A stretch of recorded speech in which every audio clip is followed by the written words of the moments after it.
We in the hood though, like the hood though, like really in the ghetto. Back in the day, I used to have a YouTube series called Tampa Living with Peach, and I took you everywhere in Tampa. We back. Today I am on Hillsboro Avenue. Hey y'all. It's super duper loud out here because of the truck. But for those of you who aren't from Tampa, Hillsboro Avenue is historic. It is a historic black area. It's actually protected by the city of Tampa, so they can't really do a lot of gentrification on Hillsboro Avenue. But as you guys will see throughout the day as I take you guys to other locations, that they are doing a lot of gentrification behind Hillsboro.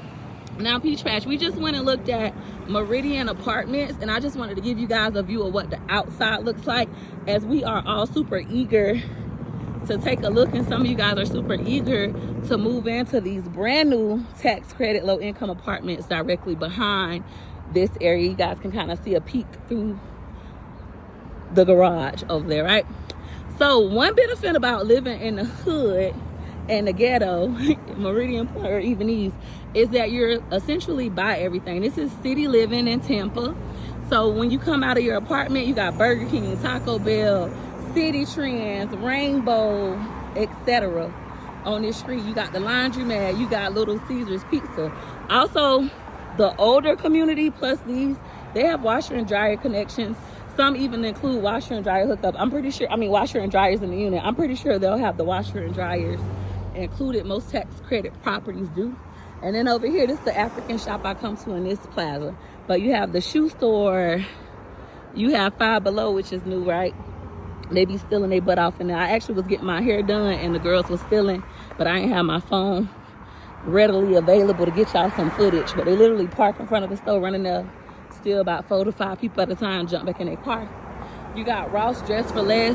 You got Dee Dee's Discount, the Hair Store Fat Boys, the Buddies if you want to rent you some furniture, and then you got Popeye. So, and Walgreens.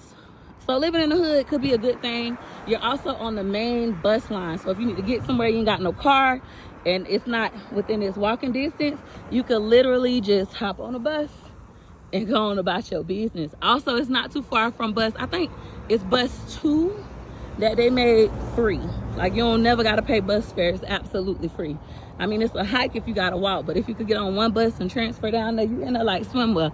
Also, the benefits of living in the hood, especially in this part of Tampa, is that you're right by the trade college. I actually went over here to this trade college, Earn Tech Leary, when I was 18 years old. I had just had Gregory McKay. I got my child care license. Well, I'm lying. I went to school to get my child care license, and I was working at a daycare, and then I dropped out of both. Quit the job. I quit the job. I can't stand other people's kids. I only love mine. And I dropped out of my child care school. But I didn't pay for it. The government did. That's also the beauty of being low income. You really don't got to pay for nothing. You also know you in the hood when you see a Amscot. I always tell my son that when you in the hood, you're going to see a lot of hair stores. You're going to see an Amscot. But they do got banks over here too. Versus in the suburban areas, you hardly ever see Amscots. You just see a bunch of banks and credit unions. Now this location is great. They got bus 9 and 34 now. Wow. I haven't caught the bus in years. I mean, I did a fun little video, but I haven't literally caught the bus for transportation in about, a lot of years. I would say at least 10 years. But now bus 9 and 34 comes here. Here you got Earn Tech College. So for those of you who want to be nurses, they got a nursing program. They got hair braiding, all that kind of stuff. Child care licensing, and more stuff. Y'all can go online and look. And then if you keep going, you have McDonald's. You got Bank of America, if it's still open. I think it is. Suncoast Credit Union. And then at the light down the street, you have a Walmart. So you'll literally be by everything. We're going to try to get a peek of these new apartments. It is closed because construction. It's still a construction zone, but I'm gonna try to get some information out of the workers. Like, y'all know when these open? Y'all know how much they're gonna cost? We gonna figure it out. Here is your next bus line. You got bus 12.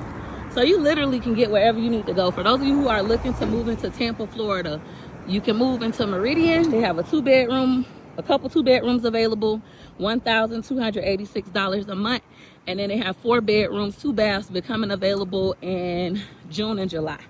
All right, and those are less than $2,000 a month. And even if you move in tax credit, you start off being based on income. After 2 years, you can make up to like $120,000 and still stay there. Don't quote me on the exact number. But one thing I love about Tampa is the hustlers. Whole lot of Mother's Day hustling going on. I like that for us. Tampa is one of the reasons why I'm a hustler. Like, it's in my blood. In Tampa, the women make more money than the boys. The women go hard. And unfortunately, a lot of women take care of men. I wouldn't recommend you date a man from Tampa unless he at least 55 or he from the island. Get you somebody out of St. Pete, little mama. Don't date these dudes over here.